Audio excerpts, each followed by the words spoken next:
E aí, gente, tudo bem com vocês? Como vocês estão nesta quarentena? E como eu já tinha explicado no primeiro vídeo do canal, se você ainda não assistiu o primeiro vídeo do canal, eu vou deixar no card aqui em cima. Eu tô apontando pros dois lados porque eu não faço a menor ideia onde é que é. Eu não sei onde é que fica, então tá aqui. Vou deixar no card, assistam, porque no primeiro vídeo eu explico o que vai ser o canal agora que eu comecei realmente, né? E assistam lá porque tá tudo bem explicadinho, tudo bonitinho pra vocês. Deixa eu trocar, realmente fica muito escroto.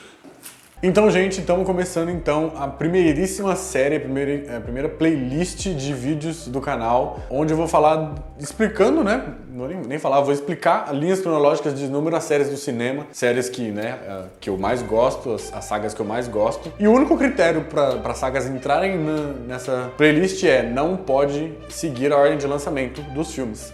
Um exemplo clássico é Crepúsculo. É uma saga que segue a linha cronológica de lançamento no cinema. E Transformers é um exemplo também, onde segue. Eu sei que tem Bumblebee, mas pelo que eu entendi, Bumblebee ia fazer uma nova linha do tempo, então ainda não tá nada confirmado. Então se sair eu vou fazer, mas senão o Transformers não entra. É só um exemplo. E a primeira saga que eu escolhi foi Exterminador do Futuro, porque, mano, é, sei lá, uma saga pioneira em fazer isso, em criar linhas do tempo e enrolar tudo, porque depois de um tempo ficou muito mal explicado, mas nesse vídeo eu vou explicar bonitinho pra vocês, pra não ter erro e pra quando você for assistir nessa ordem que eu vou falar, você encaixar todos os pontos e ver que realmente faz muito sentido. Então, pessoal, antes de começar o vídeo, se inscreva no canal, deixa o like, compartilhe com seus amigos. Não se esqueça de curtir a nossa página no Instagram, que a gente criou, que lá a gente vai deixando muitas novidades pra vocês, notícias e informações sobre o canal, sobre o que vai sair aqui. Então, vai lá. Vou deixar na descrição do vídeo, então não tem por que não ir lá se inscrever, hein, caralho. Então, como que eu iria explicar pra vocês uma linha cronológica sem erros? É difícil, mas tem. E que ficasse simples de vocês entenderem. Na hora que eu tava pesquisando, eu achei uma imagem que tá aí na tela pra vocês. Essa imagem, que ela explica uma coisa que eu não sabia, que tem 4 linhas do tempo, o Exterminador do Futuro. E que depois do segundo filme, cada filme que lança, ele cria uma nova linha do tempo, que vai ser seguida pelo próximo filme. Eu vou explicar isso, vai ficar fácil de entender, não tem erro. Então lá, já aviso que tem spoilers, vou falar de Exterminador do Futuro Destino Sombrio, que lançou ano passado. Então, galera, Exterminador do Futuro 1, né, como a gente bem conhece. A história é bem simples. O que acontece no Exterminador do Futuro 1? No futuro pós-apocalíptico, a Skynet, uma inteligência artificial criada pela Cyberdyne, ela tomou autoconsciência. E ao criar autoconsciência, o que ela fez? Ela entende que a raça humana é um perigo para ela. Então, ela decide exterminar a raça humana. E no dia do julgamento final, quando inicia isso, a Skynet lança mísseis nucleares pra Rússia, e assim criando mais ou menos uma terceira guerra mundial para os humanos se matarem e assim ela finalizar o trabalho no futuro. Então, nesse futuro, que é quando o filme se passa, o filme começa no futuro, a Skynet descobre que ela vai ser derrotada pela resistência dos humanos, liderada por John Connor. Então, o que eles decidem fazer? Eles mandam um exterminador, que é o Arnold Schwarzenegger, o modelo T-800, pro passado, para matar Sarah Connor e assim John Connor não existir no futuro e assim eles vencerem essa guerra e dominarem o mundo e se tornar, tipo, a pica do bagulho. Só que aí, o John Connor, sabendo disso, ele manda também para o passado, ele envia para o passado Kyle Reese, um soldado da resistência, para salvar Sarah Connor, que é a mãe dele. Só que não sabendo que Kyle Reese seria o pai dele no futuro. Então, ele não sabe. E aí, só que ele sempre falou da Sarah Connor pra ele, porque ela sempre alertava isso dele. Alertava desse futuro pra ele. Então, ele meio que sabia que as coisas iriam acontecer. Mas ele não sabia que o Kyle Reese, lembre-se bem, nessa primeira linha do tempo, ele não sabia que o Kyle Reese seria o pai dele. E aí, o Kyle Reese já é meio que apaixonado pela Sarah Connor, por tudo que o John falava pra ele, né? E aí, ele leva uma foto dela pro passado e mostra, ó, de onde eu tiraria essa foto? Você nem tirou essa foto ainda, tá ligado? E aí ele fala que ele era apaixonado por ela e tudo mais, e aí eles acabam fazendo um tcheca-tcheca na bucheca, e aí nasce John Connor. Ele consegue salvar a Sarah, só que ele meio que se sacrifica, o Kyle Reese morre no primeiro filme pra salvar ela, e assim ela sobreviver e ter o John Connor se tornar o líder da resistência. Esse é basicamente o enredo do primeiro filme.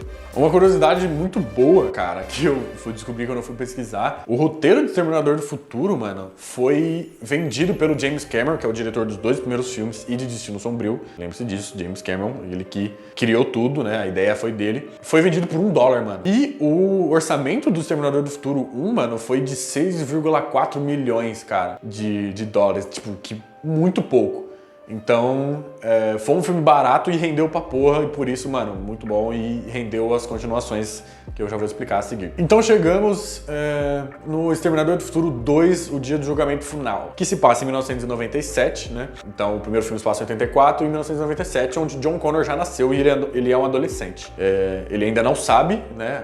Na verdade ele sabe, porque a Sarah Connor já explicou pra ele que ele vai ser o líder da resistência. Só que ele não botava muita fé porque ele não tinha muita prova disso. E esse é um dos motivos que a Sarah é presa num hospital psiquiátrico. Mas aí, mais uma vez, a Skynet manda para o passado o Exterminador T-1000 para matar o John Connor, né? Porque não adianta mais matar a mãe, porque ele já teve o filho, tem que matar ele. E John Connor, o próprio John Connor no futuro, manda o T-800, do Arnold Schwarzenegger, para o passado para salvar ele. Então os papéis se inverteram. O Arnold não é mais do mal, ele tá lá para salvar o John e impedir que o T-1000 consiga matar ele e aí para ele se tornar o líder da resistência. Só que eles tiveram uma ideia um pouquinho melhor.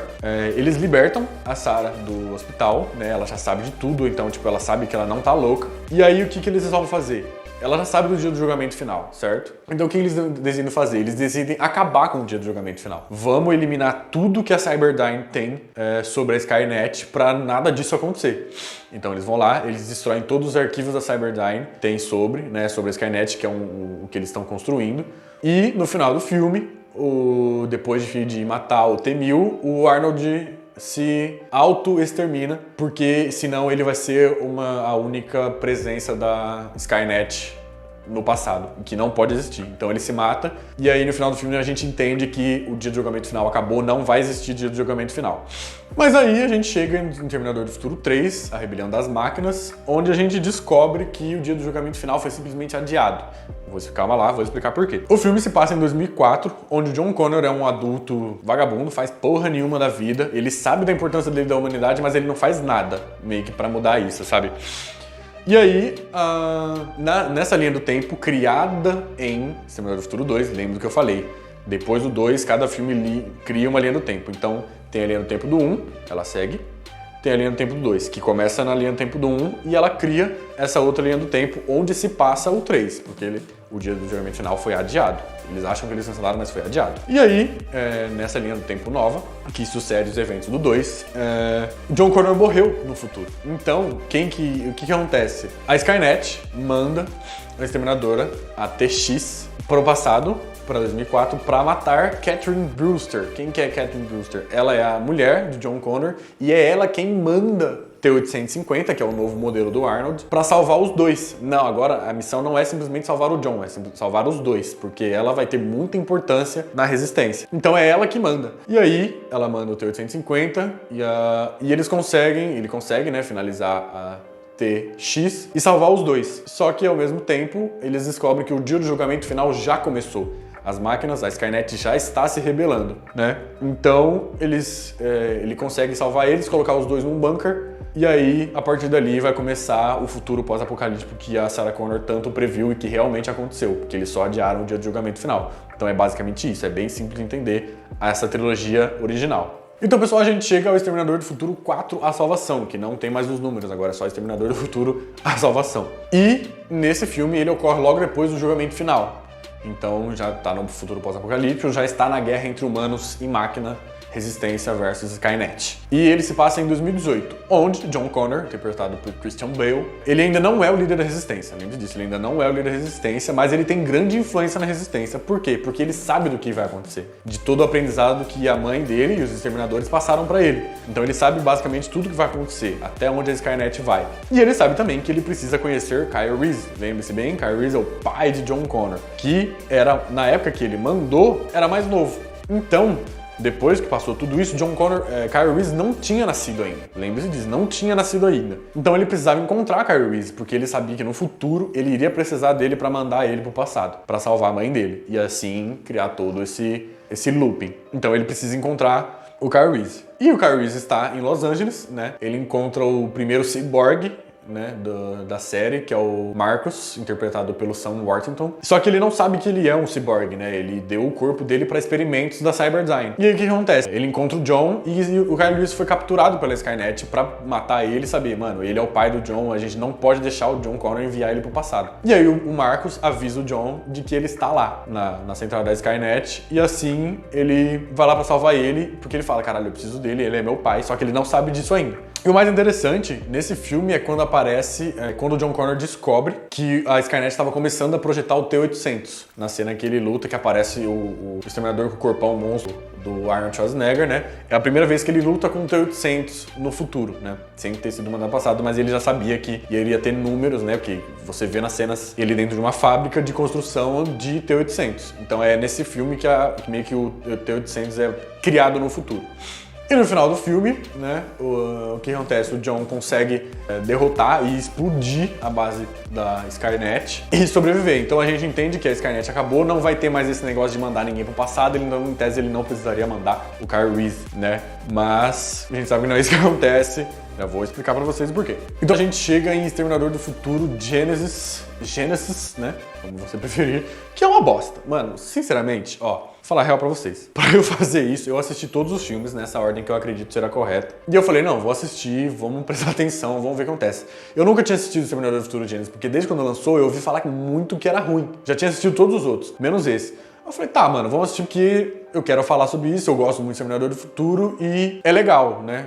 Vamos mostrar pras pessoas, vamos tentar assistir, né? Vamos pá. Mas, mano, não deu. O filme é muito fraco, eles cagam toda a linha do tempo, cagam real toda a linha do tempo. Não faz, muita coisa no filme não faz sentido, já vou explicar pra vocês o porquê. Exterminador do Futuro, o Gênesis passa em 2029 e o John ainda é um cara que sabe de tudo, ele já é o líder da Resistência, ele sabe de tudo que vai acontecer. E ele sabe que a Resistência estava planejando, a Skynet estava planejando um ataque final, assim, que na verdade não é nem um ataque, é algo que é mandar o Exterminador pro passado, para 1984, para matar a mãe dele. Só que aí, ele sabendo disso, ele manda Kyle Reese também para 1984. Só que pouco antes do Kyle Reese mandar, ele vê que ele é atacado por um Exterminador, o T-5000. E aí o que acontece? Ele volta, o Kyle Reese volta para 1984 e não sabemos por quê, não explica. Ele tem a memória de duas linhas do tempo. Ele tem uma memória dele jovem, né? Porque a gente sabe que o Kyle Reese é mais novo que o John Connor. E ele tem a memória dele do que veio, né? O que já sabe tudo o que aconteceu. E aí, ele sabe, né, pela memória dele jovem, ele descobre que a Skynet seria ativada em 2017. A Genesis iria se tornar Skynet em 2017, e ele sabe disso. Só que aí que tá, por que buga tudo? Porque quando ele volta para 1984, o T-800 já está lá. Sendo que o T-800 foi mandado para salvar a Sarah depois ainda, não foi nem em 1984, porque em 1984 ele foi mandado para matar. E aí, o primeiro, não se perde, hein? O primeiro Exterminador, o primeiro T-800 que foi mandado pra matar, é morto pela Sarah Connor, porque ela já sabia que ele viria. Porque esse Exterminador, que foi mandado pra 1973, salvou eles. E aí tem aquela loucura que você não entende porra nenhuma, mas caralho, e aí, o que aconteceu? Como assim? Ele já tinha mandado antes? Tipo, como que já tinha mandado um Exterminador antes? Então, tipo, viu como não faz sentido nenhum, porque mistura muitas linhas do tempo, não faz sentido e quebra todo esse looping. Porque aí todos os acontecimentos do 1 já não acontecem mais, em tese não acontece mais. E aí o que acontece? Ele avisa eles que eles têm que ir para 2017, porque aí vai ser quando a Skynet vai ser lançada. E aí eles vão para 2017 tentar impedir isso. Só que aí chegando em 2017, né? Porque simplesmente quando eles vão, né, na viagem do tempo, a esfera do tempo que aparece, eles aparecem no meio de uma ponte e eles são presos. E aí, quem tira eles da prisão é John Connor. E aí você vê, mano, não faz sentido. Não faz o mínimo de sentido, porque John Connor não era pra existir. Se a lógica do Exterminador do Futuro se você modificar o passado, você modifica o futuro, não era pra John Connor existir, porque Kyle Reese não teve um filho com Sarah Connor, entende? Isso que é o que deixa mais mind-blowing assim, que você fica, caralho, que merda, mano, perdeu toda a essência do bagulho. Mas ele está vivo, porque... Aí volto pra você, o que o T-5000 fez? Ele implementou, tipo, células cibernéticas no Tom, quem que é Tom, caralho? No John, e aí ele foi enviado pra 2014, aquele John Connor do futuro. Então ele realmente não existe, mas ele foi mandado pra 2014, e aí eles ficam meio tipo, caralho, o que tá acontecendo? E aí ele foi mandado pra 2014, então em 2017 ele já esperava encontrar eles lá, porque ele sabia disso, E aí, tipo, meio que a missão do John não é matar eles. Mostrar pra eles que a Skynet está certa, que não sei o quê. Mas, tipo, ele tá certo porque ele vai sobreviver, porque agora ele é um ser cibernético, né? Ele é um cyborg. E aí entra toda aquela fita que eles têm que matar o próprio filho, que meu Deus do céu. E aí o Kyle não sabia que ele era o pai do John e não sei o quê, tarará. E aí, no final das contas, eles vencem, né? Eles conseguem derrotar o John e tudo acaba bem. Aí você imagina, caralho, que porra aconteceu? Não fez sentido nenhum. Isso em 2017, com a Sarah Connor com a idade de 1984, tá ligado? E o Kyle Reese em 2017, com a idade dele bem de antes. Então, tipo, como em tese ele não morreu, como que ele vai existir no futuro? Entende? Isso que não faz sentido. Por isso que, mano, eu acho o Gênesis muito ruim, muito fraco, perto do que os outros Exterminadores do Futuro já foram. Então, pessoal, aí a gente chega no último filme lançado ano passado, o Exterminador do Futuro Destino Sombrio, onde na história, logo depois do julgamento final, né, esse filme se passa na linha do tempo do 2. Isso é uma coisa que, pelo que eu entendi, o James Cameron voltou, né? Não sei se eu comentei, o James Cameron dirigiu o primeiro e o segundo, e ele voltou pra esse, e justamente ele colocou esse filme depois do segundo, que foi ele que dirigiu. Então, tipo, é como se existisse a linha do tempo James Cameron e a linha do tempo Exterminador, que é essa linha mais ampla, que vai até o Gênesis. Então essa entra na linha do tempo James Cameron. E o que acontece nesse filme? O John Connor é morto por um T-800, que é mandado logo depois do julgamento final, quando ele ainda é adolescente, quando ele é criança/adolescente. E aí, o que acontece? O Exterminador do Futuro, né, é explicado até em vários filmes, quando ele completa, ou ele alcança, ou ele não alcança o objetivo dele, ele meio que fica sem o que fazer. Ele fica meio sem objetivo. Então, tipo, ele meio tem que só sobreviver no mundo na época que ele está. Isso acontece, tanto que ele mata o John na cena e sai. E aí, depois da morte do John, pula pra 2019 mesmo, se não me engano, onde a Sarah Connor já está velha, né? E aí, o que acontece? A Skynet manda para o passado o Rev-9, que é um novo Exterminador mais fudido, mano. O Exterminador é pica, ele é muito da hora, eu gostei muito do Rev-9. Ele é enviado pro passado pra matar Dani Ramos. Ela é a nova líder da resistência no futuro. Só que aí, isso eles não explicam logo de cara, né? Então, tipo, você fica meio, tipo, tá, quem que é ela? Por que ela é tão importante? E aí, por que a Sarah fala que ela era ela? Entendeu? Que a Dani no caso, o que ela tinha sido, né? A mãe do líder da resistência. E aí, tipo, fica meio subentendido que ela vai ser a mãe de alguém muito importante, a mãe de um John Connor da vida. Só que aí não. Aí que entra. A resistência manda Grace, que é uma Exterminadora também, pro passado na verdade ela é um cyborg também pra proteger a Dani, que é uma parça da Dani. É quase exatamente a mesma história com personagens diferentes. A Dani é o John, só que no caso ela é o John sem precisar da morte da mãe, nem sem precisar ter matado a mãe. A Grace é o Kyle Reese, só que no caso não vai ser a mãe da Dani, mas é basicamente essa fita. E o Rev-9 é o T-800, T-1000 depois. E aí o que acontece? Lembrem-se que o T-800 que matou o John ainda está por ali. Só que aí meio que ele cria uma consciência, ele cria um afeto, ele tem uma mulher, ele tem um filho. E aí ele manda mensagens pra Sarah com coordenadas escrito pelo John. E aí em todas as coordenadas eram exterminadores voltando pra matar não sei quem. Então quem que ela estava salvando? Ela estava salvando a Dani meio que sem saber. Até que nesse momento ela encontra a Grace, salvando ela. E aí meio que elas se juntam pra salvar a Dani e falar, caralho, mano, ela é a nova líder da resistência, a gente tem que salvar ela. E aí o Core, que é o T-800, ele se junta com elas pra lutar contra o Rev-9. Só que o Rev-9 ele é muito melhor, ele é tipo o melhor exterminador que tem. Além dele se transformar em dois, né, ele se dividir, ele é mais inteligente, ele não simplesmente chega, eu sou o exterminador, vou matar você, vai tomar do seu cu. Ele se adapta, ele interage com as pessoas e pra assim chegar no seu objetivo. Só que no final, a Grace morre, o T-800 do Arnold Schwarzenegger morre pra poder matar o Rev-9. E aí sobra a Dani e a Sarah Connor. E aí, só que nessa época, a Grace já tinha nascido, ela era uma menininha. Então o que acontece? Elas voltam e já se preparam que, ó, a gente tem que treinar ela porque a Dani fez uma promessa de não deixar ela morrer de novo. Então, tipo, ela teve meio que esse reboot, essa chance de não deixar ela morrer de novo. Então é basicamente isso. Essas são a ordem. Agora vamos explicar a ordem. Você assiste primeiro a linha original, essa primeira que eu falei, basicamente isso. Aí o porquê. Em Exterminador do Futuro Gênesis tem uma cena onde o John Connor modificado, o John Connor cibernético, fala que toda a linha do tempo foi excluída. Então o que você pode fazer? Você toma total liberdade de assistir de novo e continuar pela linha do tempo James Cameron. Você assiste o primeiro, o segundo e Destino Sombrio. E aí finaliza. É simples. Eu sei que parece difícil, mas não é. Você assiste os 5, cancela a linha do tempo e assiste os 2 primeiros e o 6º, que é o Destino Sombrio. Entenderam? ficou bem explicadinho, espero ter explicado bem, espero que vocês tenham entendido. Deixa nos comentários se você entendeu ou se ainda tá confuso, que eu vou tentar tirar as dúvidas de vocês, se ainda ficou alguma coisinha. Então, pessoal, esse foi o nosso primeiro vídeo das sagas, explicando as linhas cronológicas de sagas de cinema. Eu espero muito que vocês tenham gostado, porque é difícil, tem que assistir todos os filmes, tem que pesquisar, tem que ir a fundo pra eu poder passar a informação certinho pra vocês. Eu espero real que vocês tenham gostado, deixa o like, se inscreve no canal, curte a página do Instagram que a gente tem novidade lá pra vocês e anúncios sobre o Coisa do Canal. É isso aí, até o próximo vídeo. I'll be back.